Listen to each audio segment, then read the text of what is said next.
"Get that wreck out of my showroom," Damon Pierce said, loud enough for the employees, the VIP clients, and the man's little girl to hear. The words rolled across the white glass showroom of Bennett Sterling Motors and landed on Ethan Walker's old silver car like a judgment the room had already agreed with. Around them, luxury sedans gleamed under bright ceiling lights, polished so perfectly that they looked untouched by rain, groceries, school drop-offs, or grief. Ethan stood beside the front desk in a faded work jacket, one hand resting lightly on his daughter Ava's shoulder while she held her sketchbook against her chest. They had come for one thing, an old adaptive suspension sensor that no regular parts store in Ohio could find, a part Ethan needed before morning so Ava could make her school trip without the car leaning hard on turns. The car, which Ava called Silverbird, sat between two brand-new sedans worth more than Ethan's rented house, its silver paint dulled by winter salt, its seats worn at the edges, its body strange enough to make salesmen stare and simple enough to make them laugh. Damon circled it with a showroom manager's smile and a judge's eyes. "This is not a salvage yard," he said.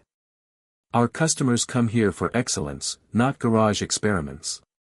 A young salesman tried to hide a grin behind his tablet. Two clients near the espresso bar turned to look. Ava lowered her eyes, squeezing the sketchbook tighter as if paper could protect her father from the room. Ethan did not answer cruelty with cruelty. His voice stayed low. "I called ahead. Your parts department said the W-19 compatible sensor was in storage." Damon gave a short laugh. "W-19 compatible? That technology is not for backyard toys." "It is not a toy," Ethan said. "It is my daughter's ride to school." That should have made the room quiet. It did not. Damon stepped closer to Silverbird and glanced at the mismatched panel lines, the hand-shaped vents, the scratched front fender, and the old tires that still held road dust from the drive-in. "Then buy her something safe." Ethan's jaw moved once, but his hands remained relaxed. Ava looked up at him, waiting to see whether hurt would become anger. It did not. He gently squeezed her shoulder and said, "We only need the part." Above them, on the glass mezzanine, Claire Bennett had just stepped out of a private meeting. At 28, she had learned to read a showroom quickly, nervous staff, tense customers, bad optics before they became public problems. She was about to tell Damon to handle it quietly when her gaze fell on Silverbird's front wheel well. Not the dull paint. Not the worn seats. The chassis geometry.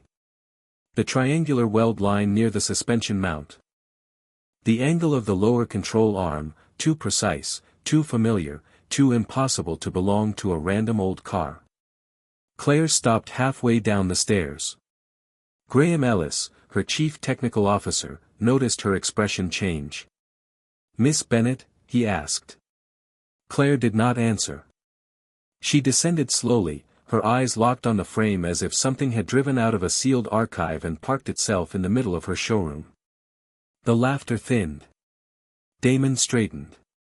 Ethan stayed still. Ava held her sketchbook tighter. Claire reached the floor, circled the front fender once, and looked directly at Ethan. "Who built that chassis?" Before Silverbird ever sat under the white lights of Bennett Sterling Motors, it had spent most of its life beneath a yellow shop lamp behind a small rented house outside Dayton, Ohio. The garage was narrow, cold in winter, too hot in July, and crowded with more memory than space.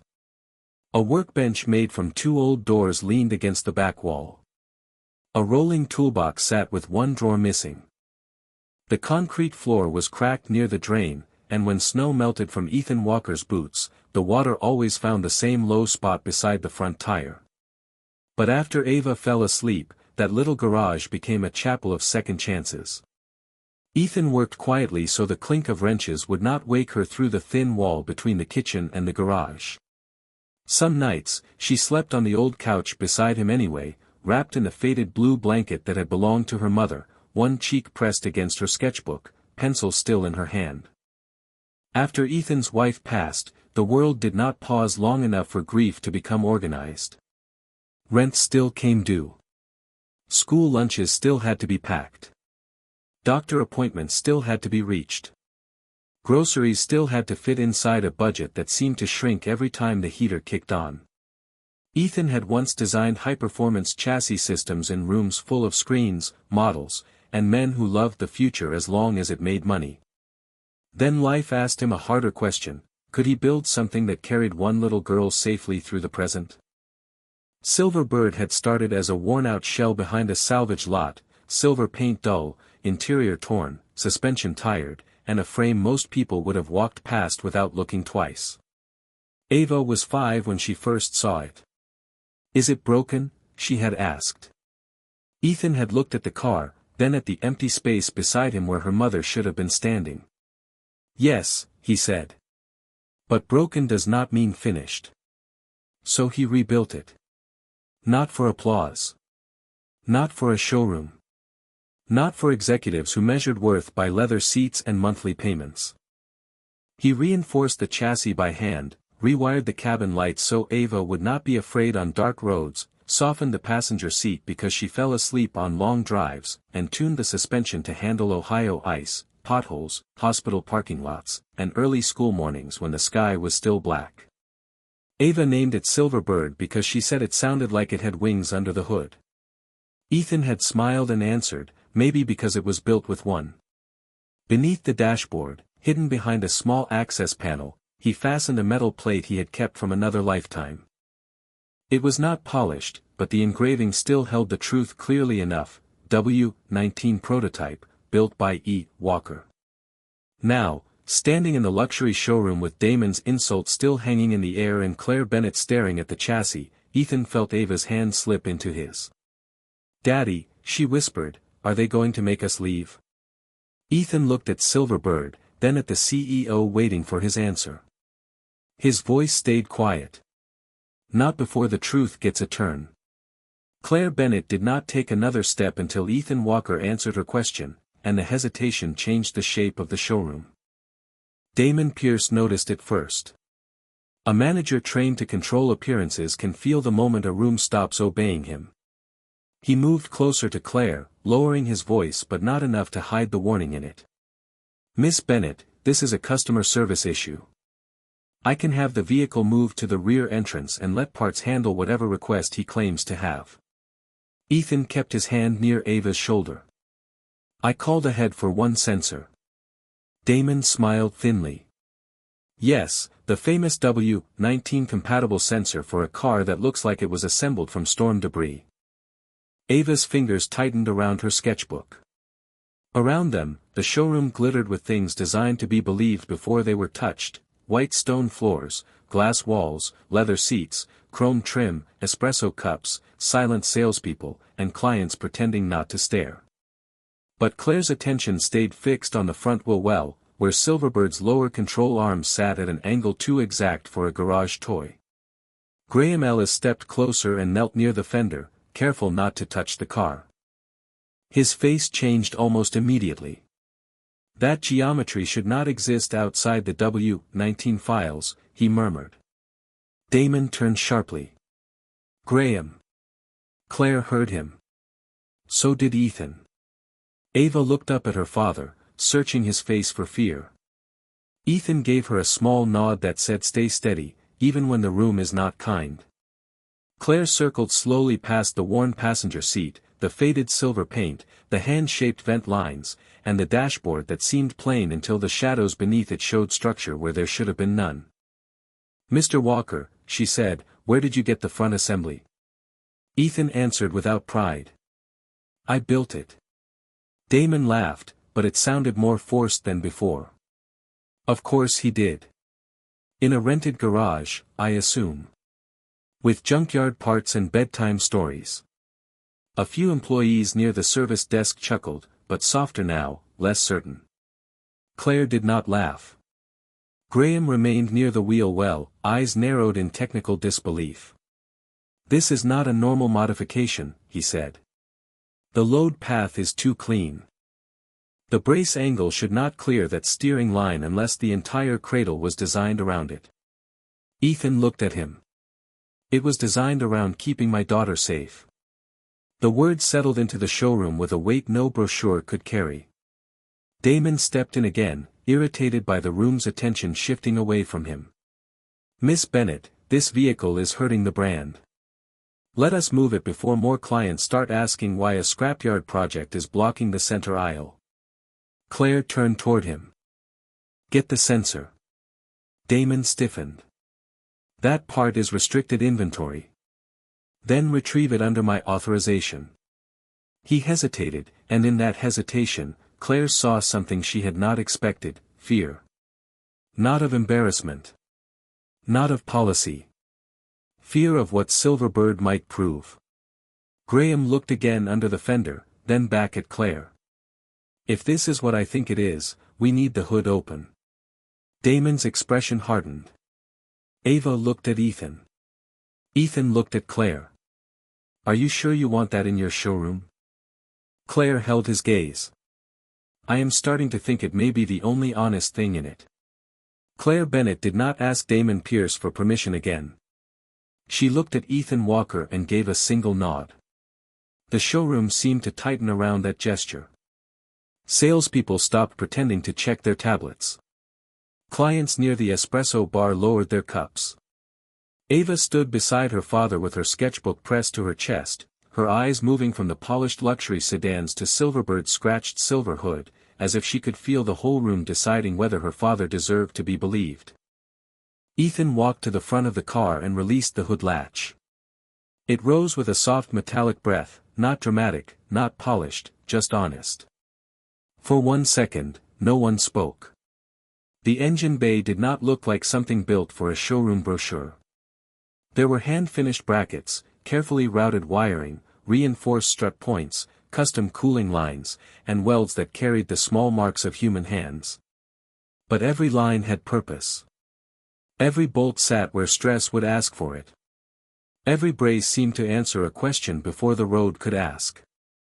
Graham Ellis stepped closer and forgot to hide his reaction. "That is impossible," he whispered. Damon recovered first, because pride often runs faster than truth. "It is a patched-together engine bay," he said. "Clever, maybe. But still a garage build." Ethan did not look at him. "Most things that keep families moving are built in garages." Ava's mouth trembled, and Ethan noticed before anyone else did. He lowered his voice. "You okay, Ava?" She nodded, but the hurt in her face told the truth better than the word did.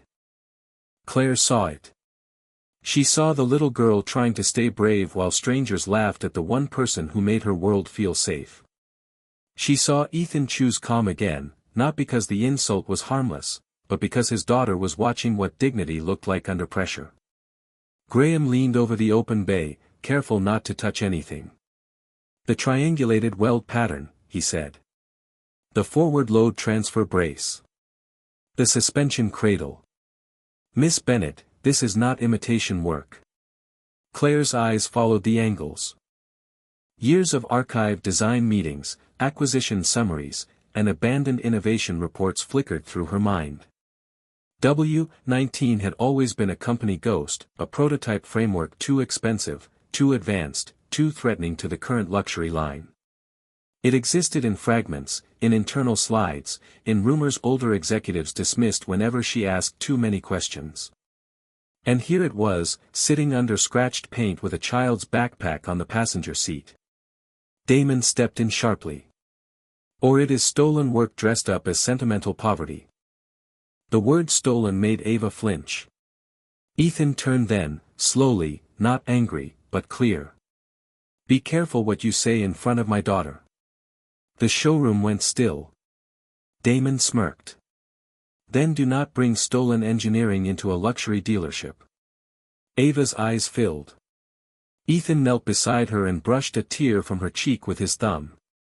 "Cruel words are not proof, sweetheart," he said softly. "They are just noise wearing a suit." Claire heard the sentence and felt something in her judgment shift. She looked at Ethan, then at Silverbird, then at Graham. "Pull the W-19 archive." Graham nodded. Damon's face changed. And under the open hood, the old silver car sat quietly, as if it had been waiting years for someone to ask the right question. Graham Ellis returned with a tablet in both hands, and the way he carried it made the showroom quieter before he said a word.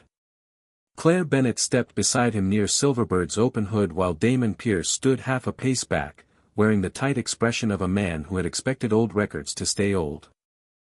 Ethan Walker remained beside Ava, one hand resting lightly on her shoulder, not reaching for attention, not asking the room to believe him, only waiting while truth found its own footing. "The archive is incomplete," Graham said. "A lot of the original W-19 files were absorbed during the acquisition and redesign years." Damon gave a quick nod, too eager. "Exactly. Company property." Graham did not look at him. "But the geometry matches. The front cradle, the triangular weld path, the forward load transfer brace, even the adaptive suspension mounting angle. This car is using the original framework." Claire's eyes moved to Ethan. "Original framework from where?" Ethan looked at the open hood, then at Ava's sketchbook. "From a version I built before Bennett Sterling ever bought pieces of the project." Damon laughed, but the sound came out thinner than before. "Convenient." Ava suddenly opened her sketchbook. Her hands trembled, but she held it up anyway. Inside were old pencil sketches mixed with her own drawings, suspension arms, chassis angles, handwritten measurements, and little birds she had drawn beside the car she called Silverbird. "Daddy kept these," she said. "He said they were from before me." Ethan's face softened. "Ava. They keep saying you stole it," she whispered. "But you drew it." The room did not move. Claire took the sketchbook carefully, as if she understood that some evidence arrived wrapped in a child's trust. Graham leaned over the page and compared the sketch to the open engine bay. His voice lowered. "These match the early W-19 architecture." Damon stepped in. "A child's notebook is not proof." Ethan turned toward him, still calm, but there was a steadiness now that made the air change. "Neither is your insult." The sentence was quiet. That made it land. Claire looked at Damon. "Why are you so afraid of checking the source records?" Damon straightened. "I am protecting Bennett Sterling from an intellectual property claim." "Or from an old decision," Graham said. He swiped through the archive and stopped at a faded internal report. "There is a recommendation from 7 years ago classifying W-19 as commercially unviable." Claire read the approval line. Her face sharpened. "You signed this?" Damon's jaw tightened. "It was an executive efficiency recommendation." Graham looked at him. "It removed the designer attribution." Ethan closed his eyes briefly, not from shock, but from recognition. Some losses hurt less because they are new and more because they finally have a witness. Ava slipped her hand into his. Claire looked from the report to the old silver car, then to the father and daughter standing in the middle of her luxury showroom. "Mr. Walker," she said, softer now, "were you the lead designer?" Ethan looked at Ava before he answered. "I was. Then my wife died, and Title stopped knowing how to get my little girl to school." No one laughed. Not a salesman. Not a client. Not Damon.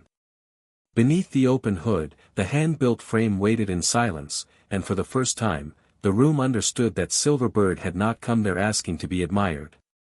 It had come carrying a name someone tried to erase.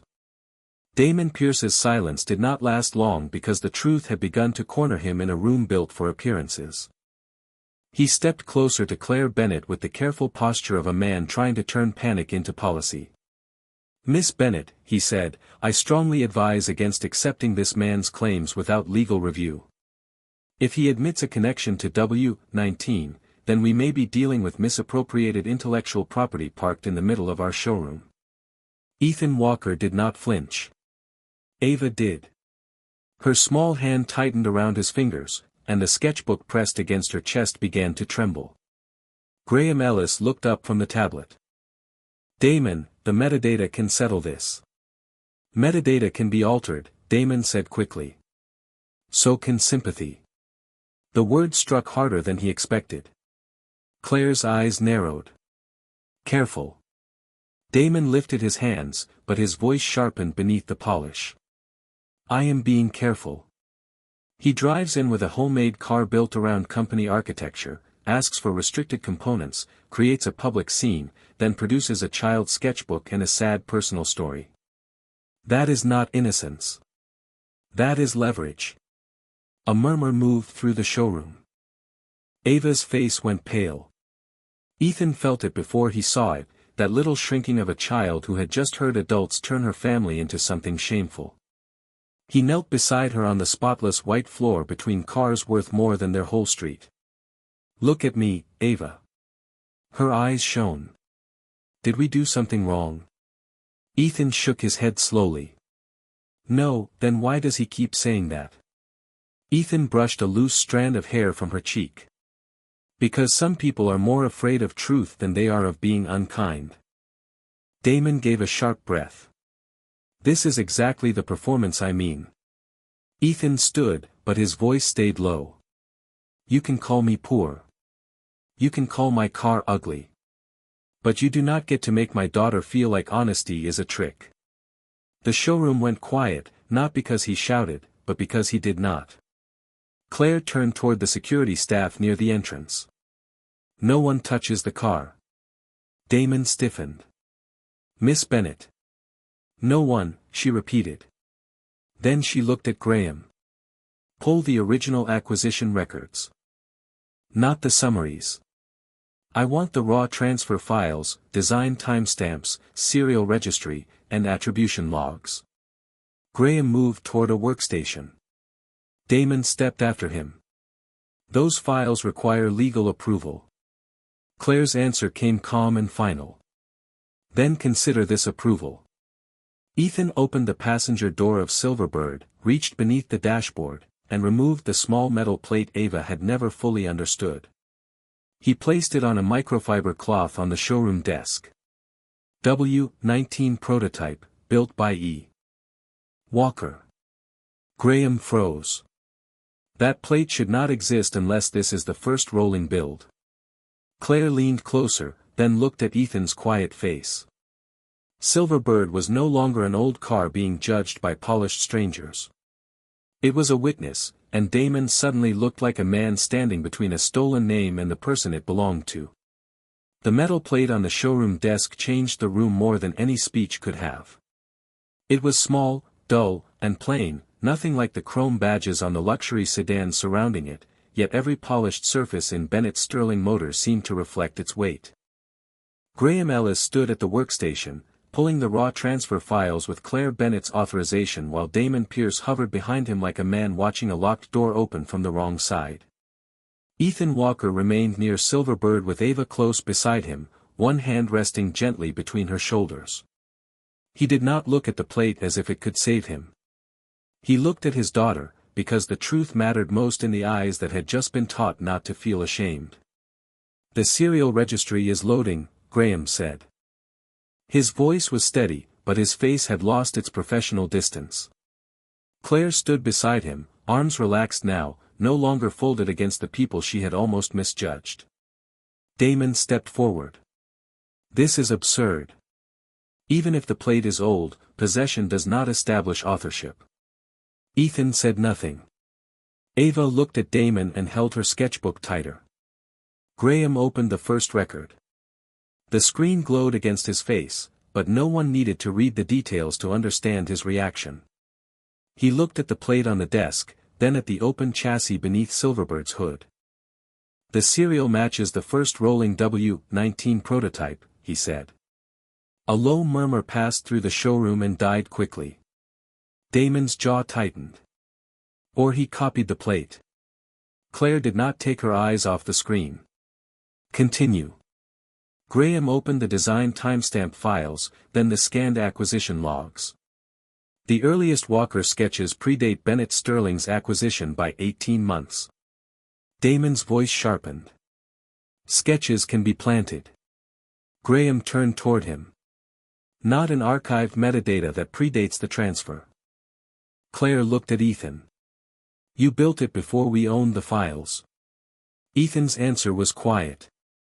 I built it before you knew it was worth owning. The words did not attack, and that made them harder to escape. Damon stepped toward security, trying one last time to pull authority back around himself. Hold the vehicle. If this is original company architecture, it is evidence. Ava moved before Ethan could stop her. She stepped in front of Silverbird, small against the silver hood, her sketchbook pressed to her chest. You cannot take it, she said, her voice trembling but clear. My dad built Silverbird before they knew what it was worth. The showroom fell silent. Ethan reached for her, but she did not move back. Claire raised one hand toward security. No one touches that car. Then she looked at Graham. Pull the attribution log. Graham opened the file. His face changed again. Original designer field removed during internal consolidation. Claire's voice lowered. Approved by whom? Graham hesitated, then looked across the showroom at Damon. Damon's polished expression finally cracked. Claire did not raise her voice. She did not need to. Lock the showroom doors, she said. No one removes, touches, or reclassifies this vehicle until the full record is verified. Ethan looked down at Ava, then at Silverbird, and for the first time that day, the old car no longer looked like it had been dragged into a luxury dealership to be judged. It looked like it had arrived to testify. Graham Ellis did not speak for nearly a minute after the attribution log opened. In a room built to sell certainty, that silence felt louder than any engine. Claire Bennett stood beside the workstation, her eyes moving from the raw transfer files to the small W-19 plate on the desk, then to Silverbird sitting under the showroom lights with its hood open and Ava still standing close to the front fender. Damon Pierce had stepped back, but not far enough to escape the record he had helped create. Say it clearly, Claire said. Graham swallowed. The first rolling prototype serial matches the plate Ethan Walker provided. The early design metadata predates Bennett Sterling's acquisition by 18 months. The original designer field was removed during internal consolidation. Claire's voice stayed calm, but the calm had become sharp. And the approval? Graham looked at Damon. Approved under Damon Pierce's executive review. The showroom did not gasp. It simply stopped moving. Salespeople froze with tablets in their hands. Clients near the espresso bar turned their faces away from Damon, as if shame had a temperature. Ava looked up at Ethan. He erased you. Ethan's face softened before his voice did. He erased a line, sweetheart. Not me. Damon forced a laugh that convinced no one. That project was commercially dead. The company saved fragments worth saving. He abandoned the industry. Ethan met his eyes for the first time without anger. No. I chose my daughter. Those 5 words settled over the white stone floor with more dignity than every badge in the building. Claire turned toward Silverbird. Will it still demonstrate the adaptive balance system? Graham answered before Ethan could. If this is truly the original, yes. The W-19 chassis should self-correct under low-speed load transfer. Later copies could not replicate that without drift. Claire looked at Ethan. Will you start it? Ethan glanced at Ava. She nodded, still holding her sketchbook, brave now in the way children become brave when they believe their parent has been telling the truth all along. Ethan opened the driver door and helped her into the passenger seat. Buckle up, Ava. She did. He slid behind the wheel, and for half a second, the room held its breath. Then Silverbird came alive with a low, smooth sound that did not belong to junk, salvage, or shame. It sounded like patience with an engine. Ethan eased the old silver car forward across the showroom floor. No roar. No performance.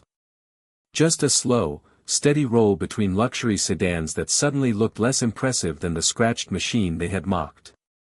As Silverbird crossed the slight floor transition near the center aisle, the chassis dipped, adjusted, and leveled itself with a grace so subtle that only the people who knew what to watch for understood how impossible it was. Graham stepped closer, his voice barely above a whisper. There. The original adaptive balance curve. Damon opened his mouth, but nothing useful came out. Silverbird rolled another 10 feet and stopped perfectly beside the glass staircase where Claire had first asked the right question. Ava looked at Ethan. Did Silverbird do okay? Ethan smiled, tired and gentle. She did what she was built to do. Claire turned to Graham, her face pale with recognition. Say it for the room. Graham looked at the employees, the clients, the security staff, Damon, Claire, then Ethan. This is not stolen, he said. This is not a replica. This is the original.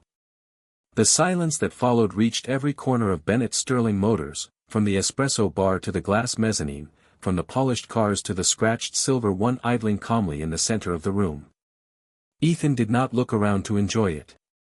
He only looked at Ava, because the only witness he had ever truly needed was the little girl who believed the car had a heart before the world admitted it had a name. Claire Bennett stood beside Silverbird for a long moment before she spoke. The showroom that had laughed at Ethan Walker only minutes earlier now felt too quiet for white stone floors and expensive glass. Salespeople lowered their tablets. Clients stepped back from the espresso bar. Graham Ellis remained near the workstation, one hand resting on the tablet that had finally returned Ethan's name to the room. Damon Pierce stood near the glass staircase, pale and still, the authority in his suit no longer able to cover what the records had shown. Claire turned toward Ethan and Ava. Mr. Walker, she said, and this time the name carried weight, I owe you and your daughter an apology. Ethan did not answer right away. He shut off Silverbird, and the sudden absence of its engine made the silence feel even larger. Ava sat in the passenger seat with her sketchbook against her knees, looking at the people who had called her father's car a wreck, then at the woman who now stood before him with humbled eyes. Claire continued, this company used your work, removed your attribution, and allowed you to be treated as if you were the one stealing from us. That ends today. Damon stepped forward. Claire, this requires legal context. She did not look at him. You will be suspended pending an independent review of the W-19 records, the attribution removal, and your conduct in this showroom. No one defended him. Not one person. The quiet did what punishment could not. It made him feel the room he had tried to control without raising a voice. Claire looked back at Ethan. Bennett Sterling will restore your name to the W-19 project. Publicly. And if you are willing, I would like to offer you an independent consulting agreement. Your garage remains yours. Your schedule remains yours. Your daughter remains first. Ethan looked through the glass doors toward the parking lot, where evening light reflected on Silverbird's scratched fender. For years, he had lived without titles because titles could not pack lunches, warm the car on cold mornings, or sit beside a child missing her mother. I do not need a showroom to call me brilliant, he said quietly. I need my daughter to know her father did not lie about what he built. Claire nodded. Then that is the first thing we correct. Ava climbed out and walked to Ethan, slipping her hand into his. Daddy, are we still going on the school trip? Ethan smiled down at her. Tomorrow morning. In Silverbird? In Silverbird. She looked at the old car with relief so pure that even the showroom seemed to soften around it. Claire stepped aside as Ethan opened the passenger door for Ava. Damon was gone now, escorted not by drama, but by consequence. Graham stood near the car and gave Ethan a respectful nod. Ethan returned it, then slid behind the wheel. Silverbird rolled slowly toward the exit, past the luxury sedans that had once made it look poor, past the employees who no longer laughed, past the glass staircase where the question had first been asked. Ava placed her hand on the dashboard. You did not build it to impress them, did you? Ethan looked at the road beyond the showroom doors, where dusk waited like a promise. No, sweetheart, he said. I built it so you would know that even broken things can carry us home. And when Silverbird disappeared into the Ohio evening, the showroom stayed silent, not because the old car was gone, but because dignity had driven out with it.